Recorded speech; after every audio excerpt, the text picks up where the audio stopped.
Hello everyone. In last lecture, we start to talk about a new machine learning, very popular new machine learning algorithm. It's called the decision trees. And we introduced the greedy algorithms for classifications, how to train a single decision tree model. And in today's class, we will talk a little bit about the decision trees for regression and what's about assemble trees, a bagging of trees, and random forest. Most famous case is random forest. Okay, so first, let's talk about decision trees for regression.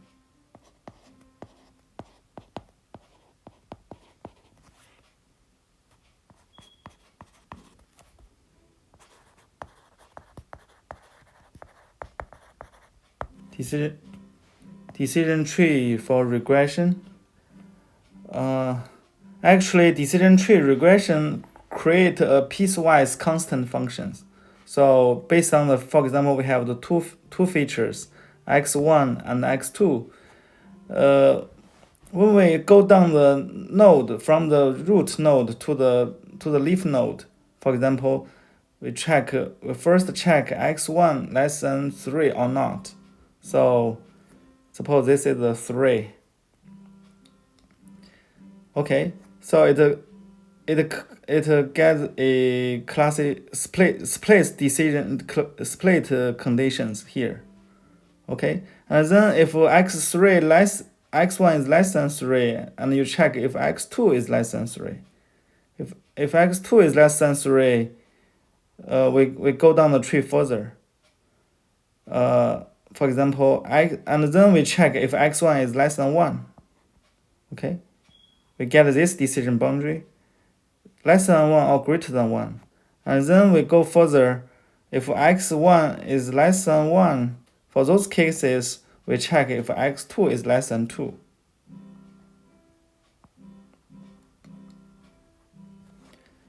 Okay, and then we just we have several points on each region, right? Each classified region. For example, we have the points here, we have the points here, we have the points here, we have points here, points here.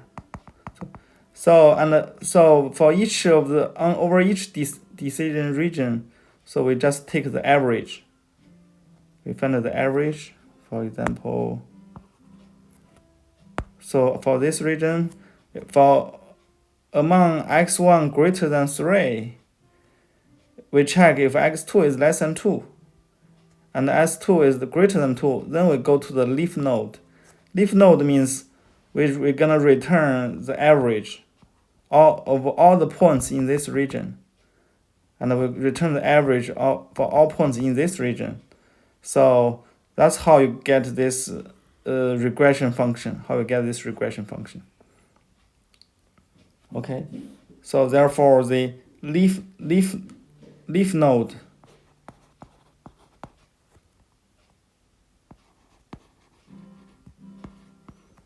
stores labels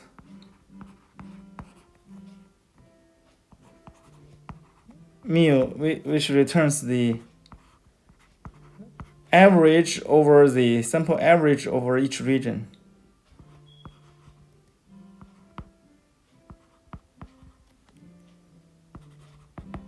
Okay, the mean label for training, so which is the mean label for training points.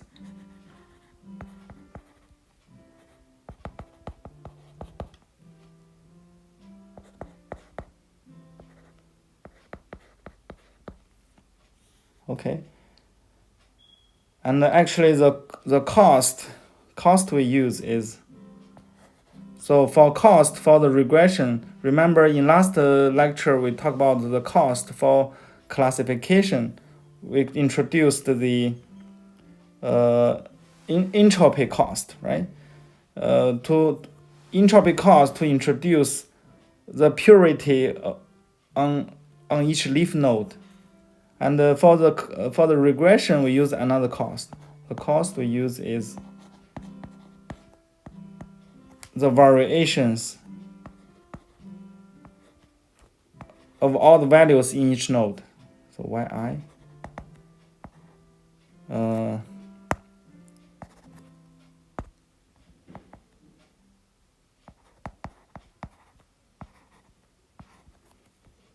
equals to 1 over the cardinality among any points, how many points in that region, and measure the variance yi minus the mu s square.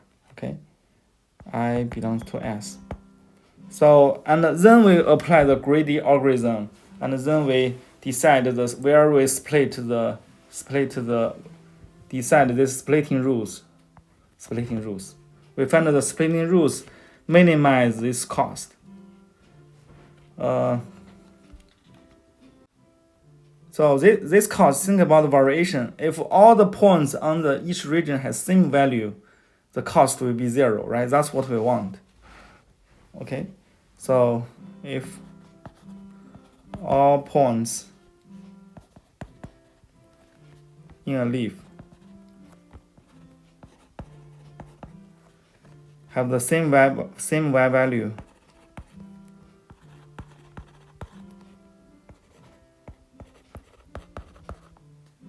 the cost is 0.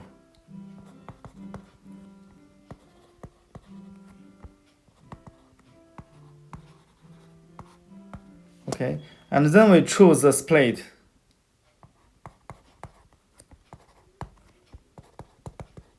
Pick a feature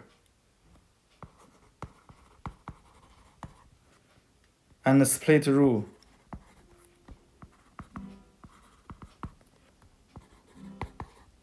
Minimize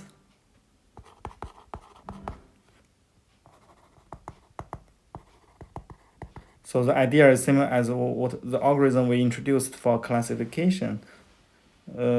We just change the cost function here to minimize the weighted average of cost.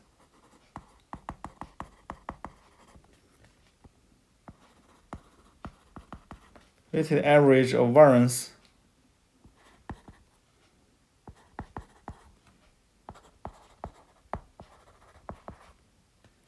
of the children after split. Of each children after split. Okay. For example, in the root node, we have all the sample points. Okay. Suppose we find a good feature, and we find the decision rule. Okay. So we are actually cutting our sample points by using the x1, right? For all x1 less than 3, we have one set. For x1 greater than 3, we have another set of the points. And we can measure the average and this cost. And this is how we decide we check for all the possible splitting points and splitting features. That's how we grow the trees.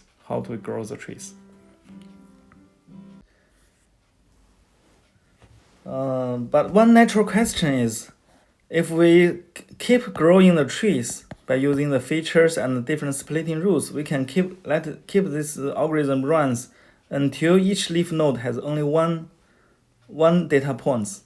So which means we can grow the tree if we don't stop the algorithm at some time point.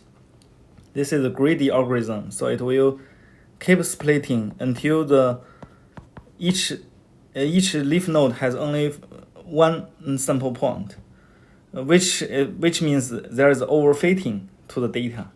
Okay, so if we want to apply this decision tree to the real problems, you probably want to consider in the stopping rules.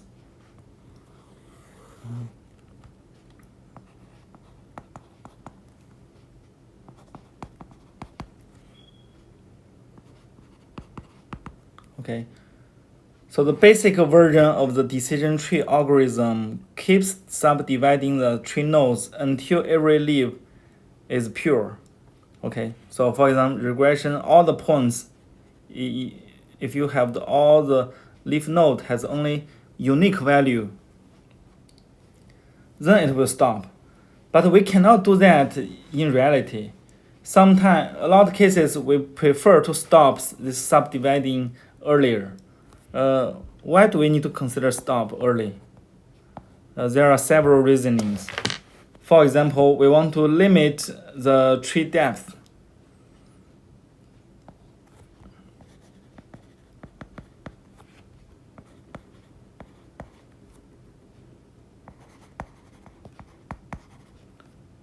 So, for computational speed.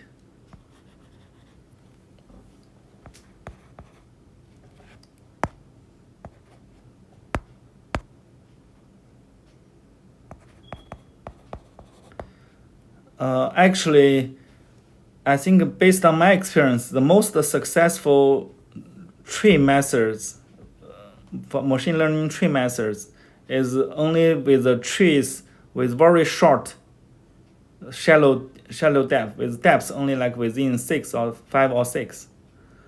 So first, computation will be fast. So think about if you want to suppose this is your trained tree. If you have a new observation, you need to go down to check every conditions, each features. If you have a deep tree, the calculation will be slow. Okay, it also limits the tree size.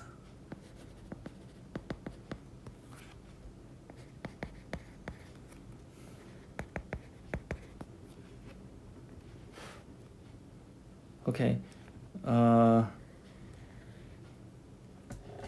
so yes, so and the pure tree will be overfit.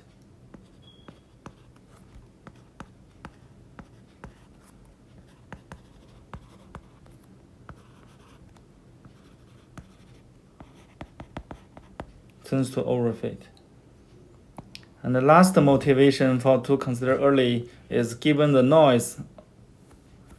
Given the noise, because in most problems we don't have when you consider modeling, you will always see the noise in your data set, or you will have the overlapping distributions.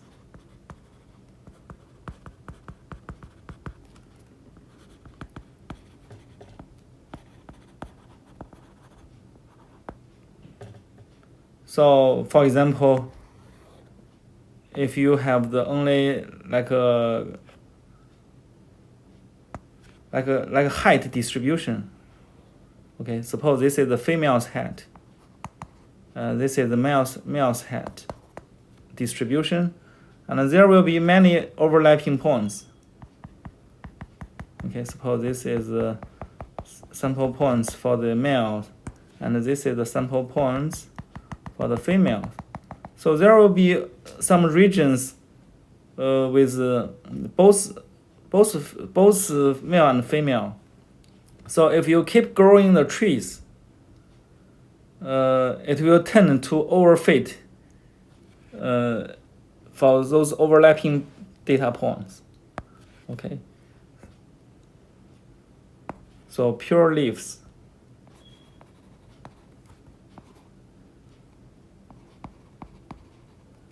tend to overfit.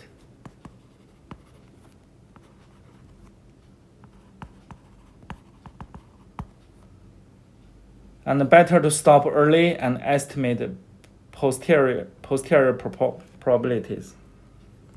And better to stop early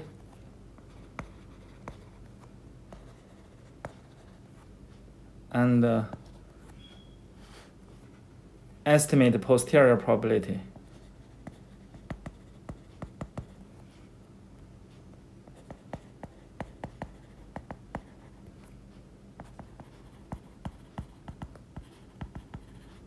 For example, if this is the case, probably you do not want to consider the cell with only one labels, right? So let me show you one example.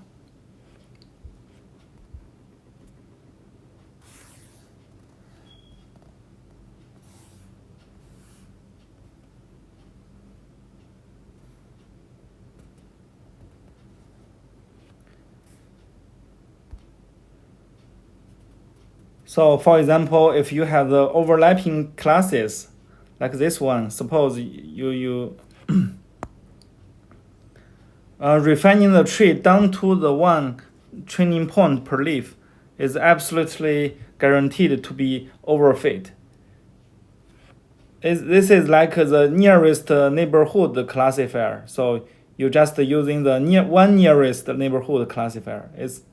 So therefore, to reduce this overfitting, it's better to stop early and then classify each leaf node by taking the vote of the training points. For example, if we have the shallow trees means we have, so for this tree, think about what's this tree looks like.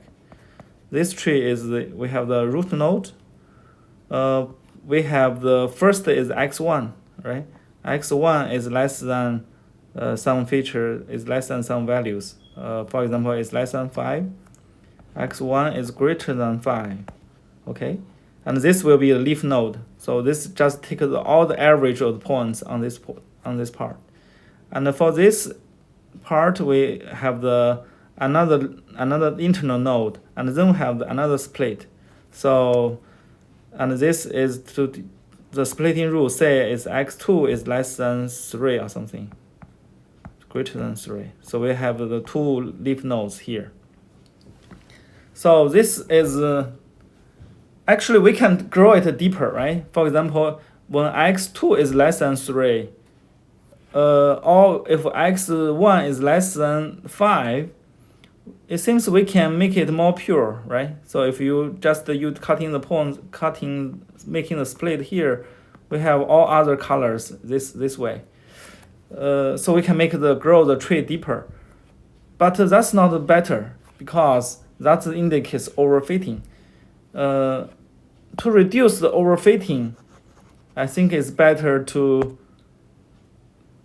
we can better to stop early and estimate the posterior probability. For example, in this case, we can check. For this case, we can check. For the conditional probability, if the x1 is less than 5, okay, what's the distributions of the y? We can see among these 20 points in this region, there are 13 of them are yellow, 4 of them are green, 1 are red, and 2 are black. So by doing this, we can estimate the conditional probability, and we can have better ways to distinguish this overlapping sample points, overlapping regions. Okay, so in other words, we just use the points to estimate the posterior probability for each leaf, and then just return this conditional posterior probability. If there are many points in each leaf, the posterior probability will give you accurate estimate, conditional probabilities. Okay, so this just give you some reason why we want to, when we build the tree model, we want to consider the stopping rules, stop early.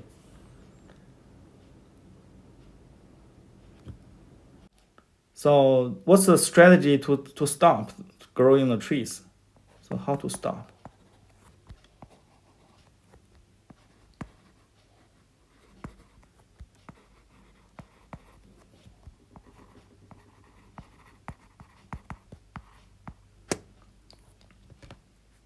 Okay, first, you may say, if next split does not reduce the entropy, the next split does not reduce the cost, which means the entropy or error enough.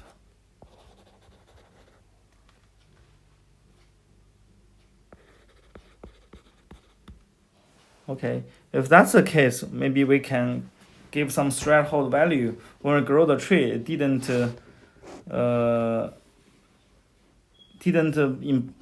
the performance does not doing better.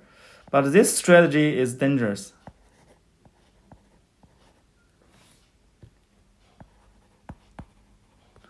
Because there are some cases, maybe the first split does not improve the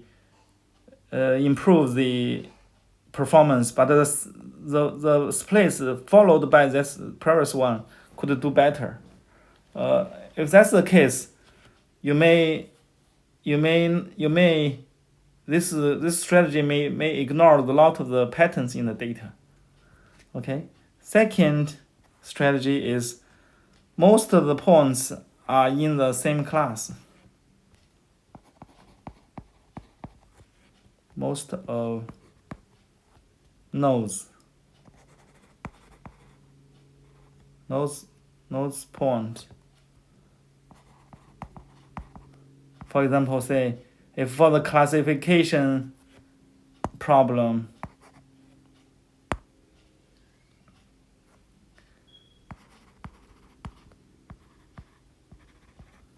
have same class. Or if for the regression, this is for classification.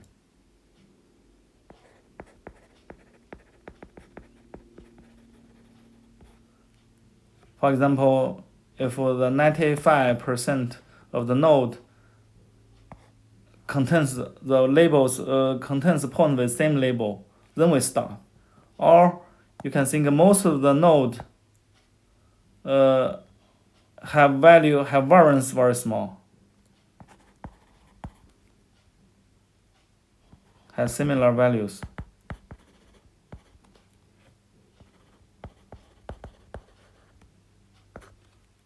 This is for regression. Okay. So another stopping rule we can consider is a node contains few training points.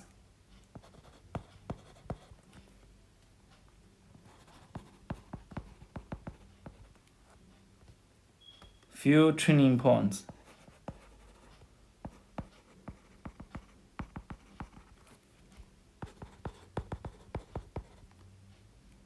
For example, less than 10 points. Less than 10 points. So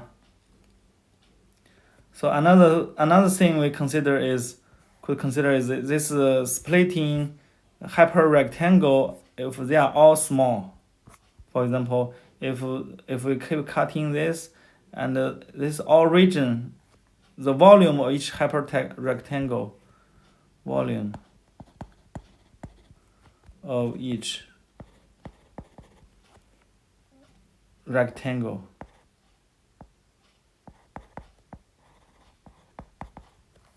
is small, is tiny. Okay, we stop. Another way to think about it is a lot of cases, a lot of the random forest or the additive regression tree methods, they require the maximum the depth.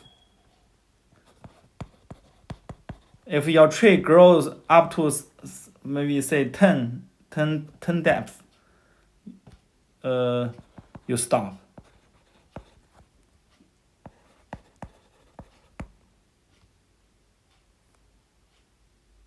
And then we can use the validation to compare. Apply validation.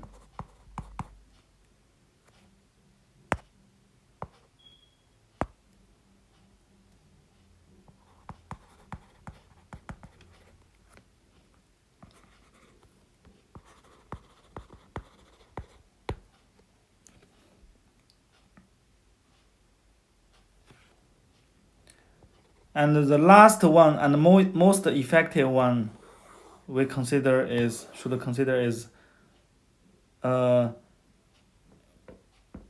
you just grow the tree and using the pruning methods.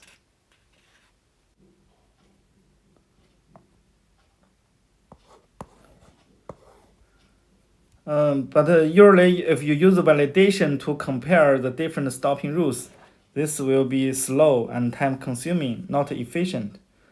So, in reality, there's another better, efficient way to do this. It's called pruning.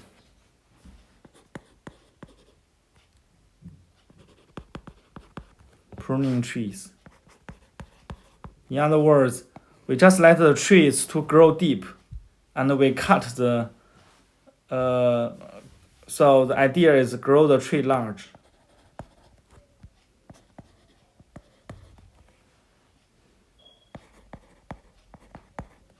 And also we can say grow the tree deep. And remove each split.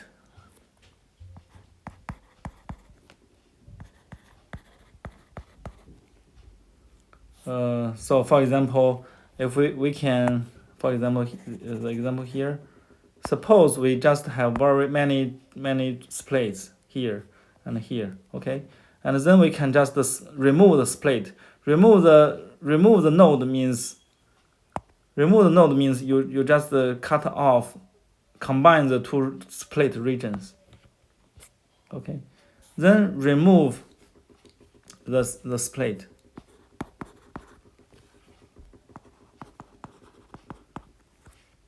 Where the removal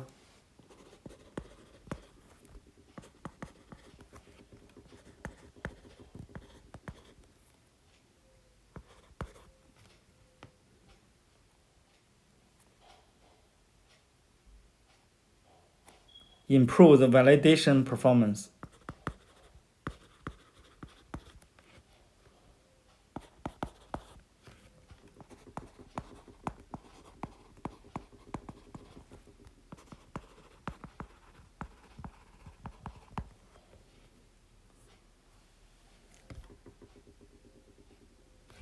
So here is one example. Let me show you one example from our textbook.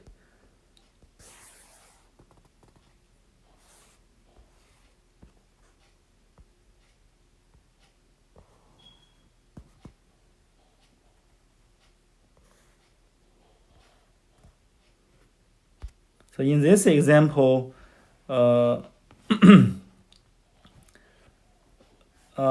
this is about from the baseball hitter.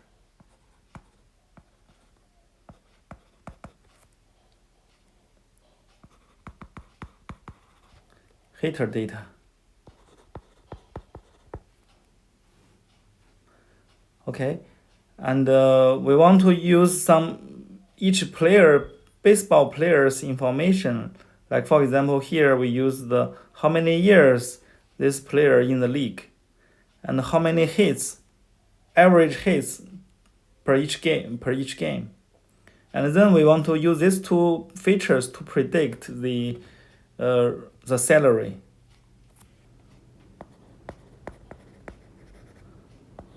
Each baseball player's salary, okay?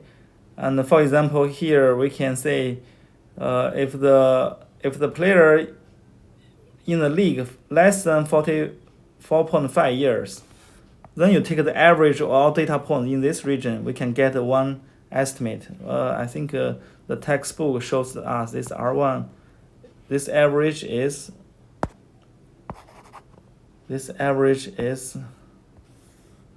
165,000 dollars. Okay, if a player is in the league more than 4.5 years, and then we need to check on average hits he can get. If the average hit is more than 117.5, then the salary will be very high. So it's $845,000.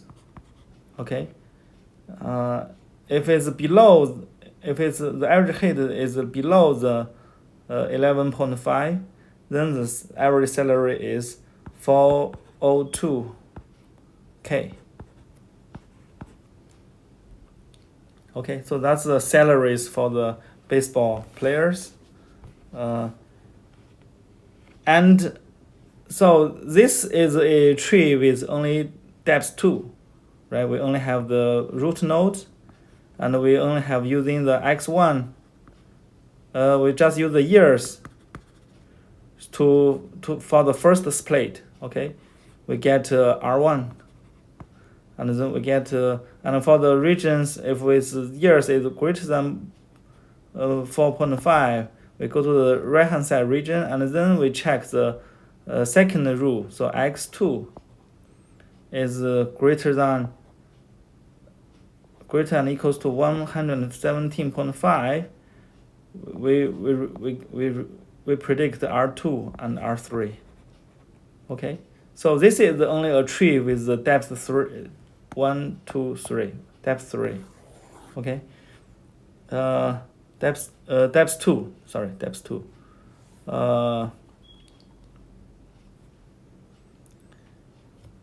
And in the textbook, our textbook, the author tried to grow the trees with depth 2, depth 4, up to depth 10.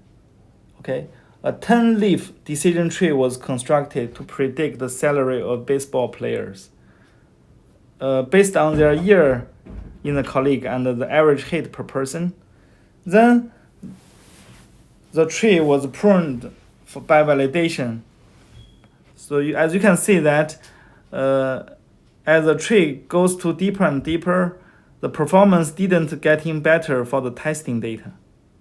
Although the training data you can get the error is keep decreasing, but the testing error does not increase, right? So the best performance is to grow the tree with the 3 leaf nodes. Best. So is the tree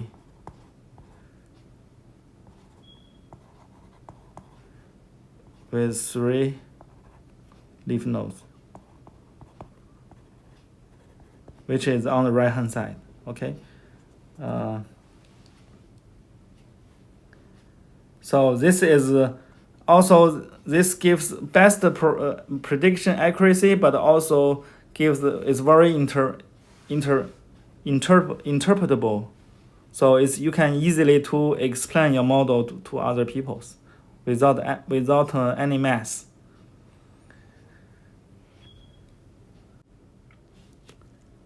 You may think it's very expensive to do this validation. For example, you just keep growing the tree to deep trees, and then you prune and then you do the validation for each split. So, but actually you can do this very efficient way.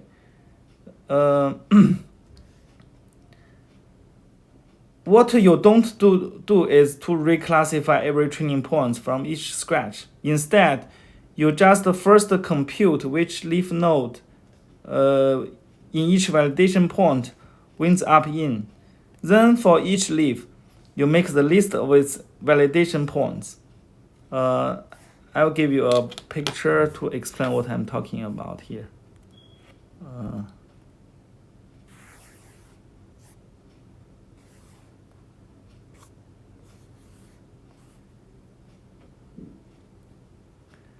So